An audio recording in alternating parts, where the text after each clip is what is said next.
लीला एक सीधी सादी औरत थी। एक दिन लीला कुएं के पास पहुंची, तभी अचानक से तेज हवा चलने लगी। पेड़ों की डालियां जोर जोर से हिलने लगी और कुछ ही देर में सुबह से अंधेरा होने लगा। आसमान में काले बादल छा गए। कुएं का पानी धीरे धीरे नीचे जाने लगा। पूरा कुआं सूख गया। अरे राम राम, ये कैसी अनहोनी है। हे भगवान, इसके आते ही कुएं का पानी सूख गया। ये इंसान को नहीं, किसी शैतान को जन्म देने वाली है। इतना सुनकर लीला की आंखें भर आईं और उसने अपने पेट पर हाथ रखा। ये आप कैसी बातें कर रही हैं माँ जी? मैं तो बस पानी भरने आई थी। मौसम खराब हो गया, इसमें मेरे बच्चे की क्या गलती है? वो तो अभी इस दुनिया में आया भी नहीं। अरे तू नहीं जानती लीला, जब इसके पैदा होने के पहले ये हाल है तो सोच इसके जन्म लेने के बाद क्या होगा। जा यहाँ से, हमारे पास कभी मत आना अब। पर माँ जी, घर में एक पानी की बूंद भी नहीं है। बस थोड़ा सा पानी लेकर चली जाऊंगी। अरे पागल है क्या? देख नहीं रही क्या हो रहा है? अगर तू यहाँ से नहीं गई तो हम तुझे पत्थरों से मार के भगा देंगे। लीला डर गई। उसने कांपते हाथों से अपना घड़ा उठाया और उदास चेहरा लेकर वापस मुड़ गई। जैसे ही लीला कुएं से दूर गई, तेज हवाएं रुक गई। आसमान साफ होने लगा और सूखे कुएं में फिर से पानी ऊपर आने लगा। ये बच्चा गांव के लिए अच्छा संकेत नहीं है।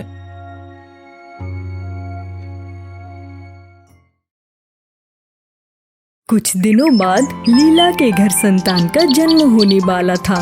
बाहर उसका पति संतोष बेचैनी से इधर उधर घूम रहा था। पास ही उसकी बूढ़ी माँ खड़ी थी। हे भगवान, बस मेरी पत्नी लीला और होने वाले बच्चे की रक्षा करना। कुछ नहीं होगा बेटा, भगवान सब ठीक कर देंगे। अचानक से झोपड़ी के अंदर से लीला की चिल्लाने की आवाज आती है, माँ। और कुछ देर बाद दरवाजा धीरे धीरे खुलता है। दाई माँ कांपते हुए बाहर आती है। उसके चेहरे पर डर साफ दिखाई दे रहा था। क्या हुआ दाई माँ? लीला और बच्चा स्वस्थ तो है ना? वो ठीक तो है ना? ये आवाज कैसी थी? संतोष, तेरी पत्नी बच्चे को जन्म देते ही मर गई। नहीं, ऐसा नहीं हो सकता। मेरी लीला मुझे छोड़कर नहीं जा सकती। माँ देखिए, ये क्या कह रही है।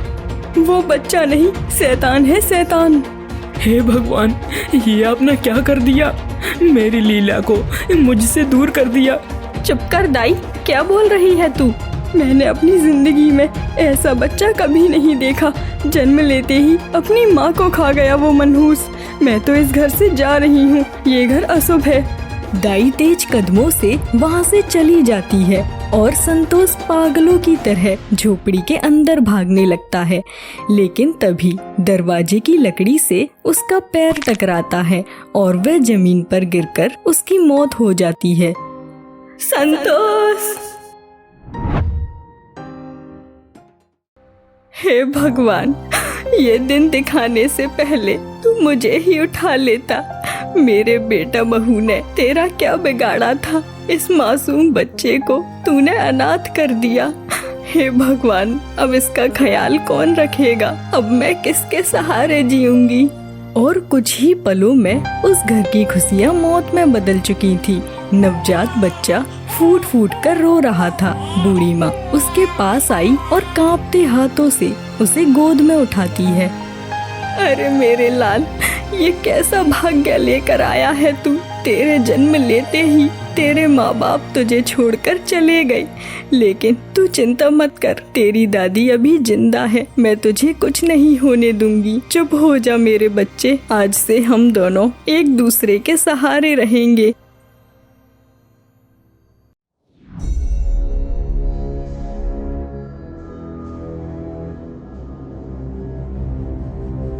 अरे माँ जी, जल्दी से उस बच्चे को बाहर लाओ।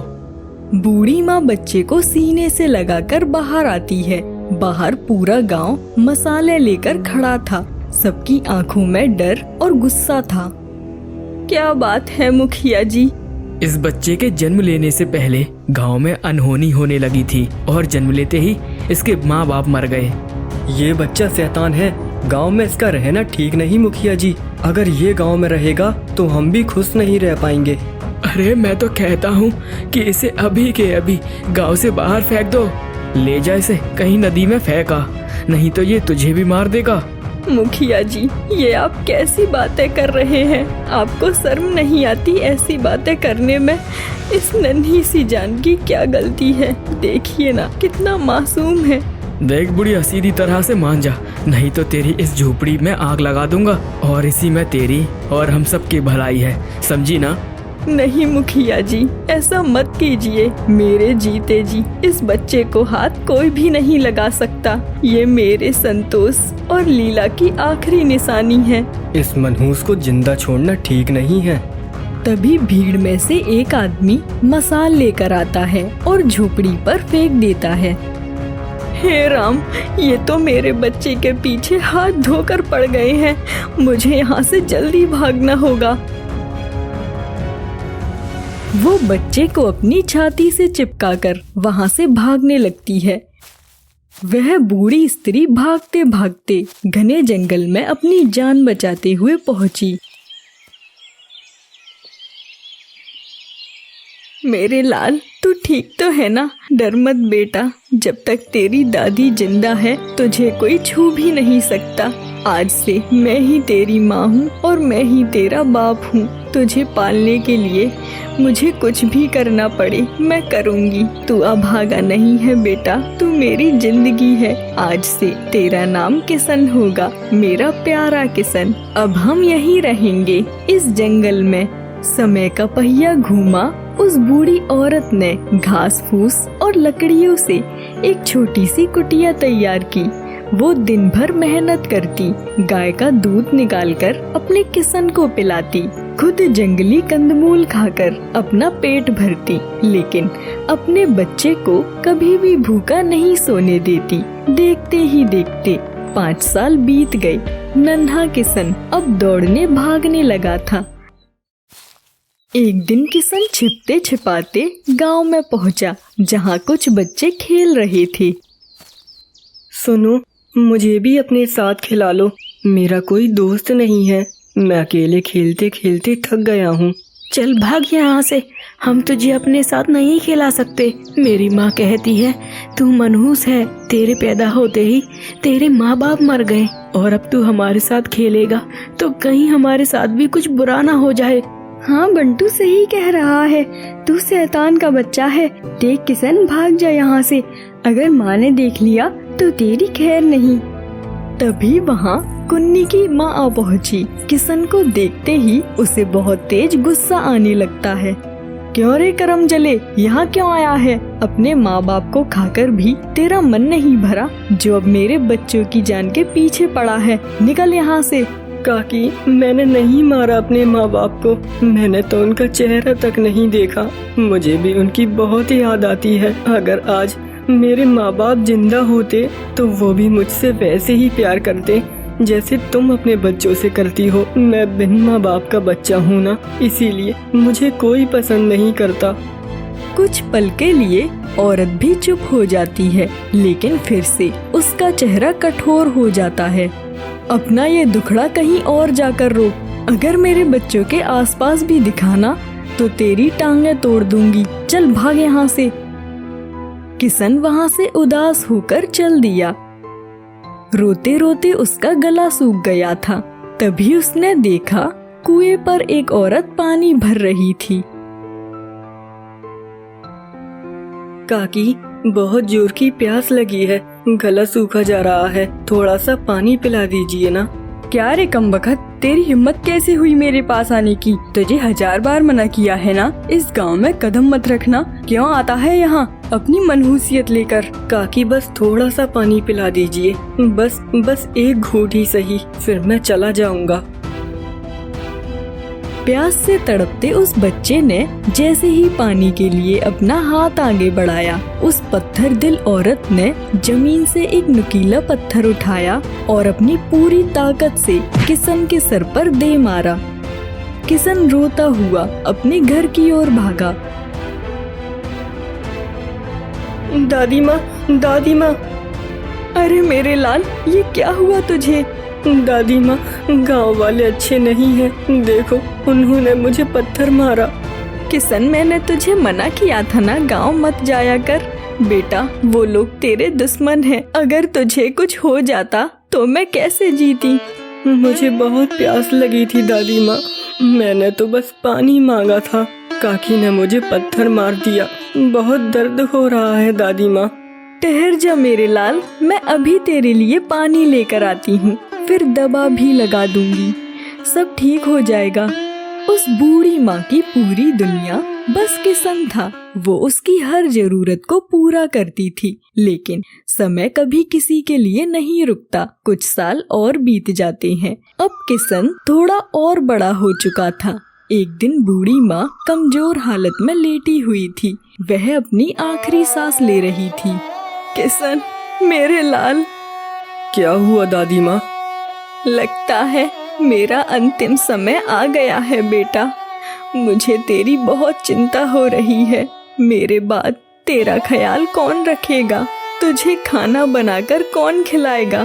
सुन, कभी गांव मत जाना बेटा, वो लोग तुझे जीने नहीं देंगे। दादी माँ, आपके सिवा मेरा है ही कौन?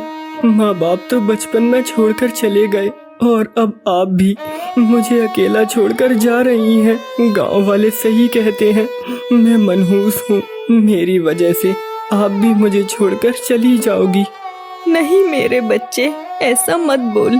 तू मनहूस नहीं है, तू तो मेरी आंखों का तारा है। मौत तो अटल है बेटा, सबको जाना पड़ता है। मैं ऊपर जाकर तेरे माँ बाप को बताऊंगी कि मेरा किशन कितना बहादुर है। इतना कहकर उस बूढ़ी माँ की मृत्यु हो जाती है। किशन जोर जोर से रोने लगता है। दादी माँ उठिए ना। आपका किशन अब किसके सहारे रहेगा? मुझे लोरी कौन सुनाएगा? मुझे सुबह कौन उठाएगा? दादी माँ उठ जाइए। दादी माँ, मुझे छोड़कर मत जाइए। उस दिन किशन सच में अनाथ हो चुका था। किशन भागता हुआ गांव पहुंचता है।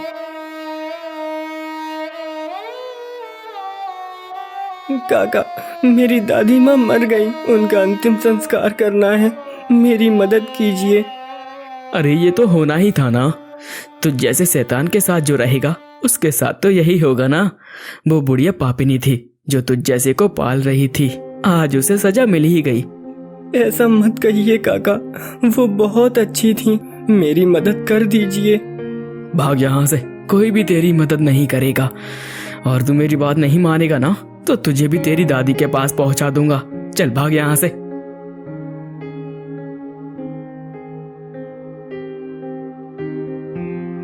किशन दर दर भटकता रहा और हर किसी से मदद मांगता रहा, लेकिन उसे मिली तो सिर्फ नफरत। तभी एक आदमी ने चुपके से उसे अपने पास बुलाया। देख बेटा, मैं तेरी मदद तो करना चाहता हूँ, पर ये गांव वालों को पता चल गया कि मैंने तेरी मदद की है तो ये मुझे भी गांव से बाहर निकाल देंगे। तू ऐसा कर, जंगल से खुद लकड़ियाँ चुन और अपनी दादी माँ को अग्नि दे दे।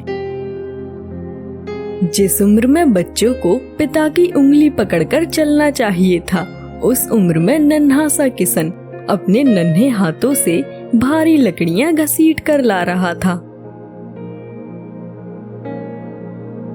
दादी माँ के जाने के बाद किशन अकेला पड़ गया था। वो जंगल की वही टूटी फूटी झोपड़ी में रहता था। वो दिन भर पागलों की तरह जंगल में भटकता और रात होते ही वह दादी की यादों में रोता रहता। हे भगवान, आखिर मेरा क्या कसूर है? मैंने ऐसा कौन सा पाप किया जिसकी सजा मुझे इस जन्म में मिल रही है? पैदा होते ही माँ बाप को खो दिया और अब अपनी आखिरी उम्मीद दादी माँ को भी। जहाँ भी जाता हूँ लोग मुझे पत्थर मारते हैं, जहाँ कदम रखता हूँ वहाँ अनहोनी होने लगती है। क्या मैं सच में इतना मनहूस हूँ? अब मैं किसके सहारे जीऊँ? किसके कंधे पर सिर रखकर बोझ हल्का करूँ? आखिर क्या था मासूम किशन के भाग्य में, जिसे जन्म से ही मुसीबतों का सामना करना पड़ रहा था। आगे अकेला कैसे जिएगा, देखने के लिए बने रहिए भाग 2 के लिए। तब तक चैनल को सब्सक्राइब करना ना भूलें।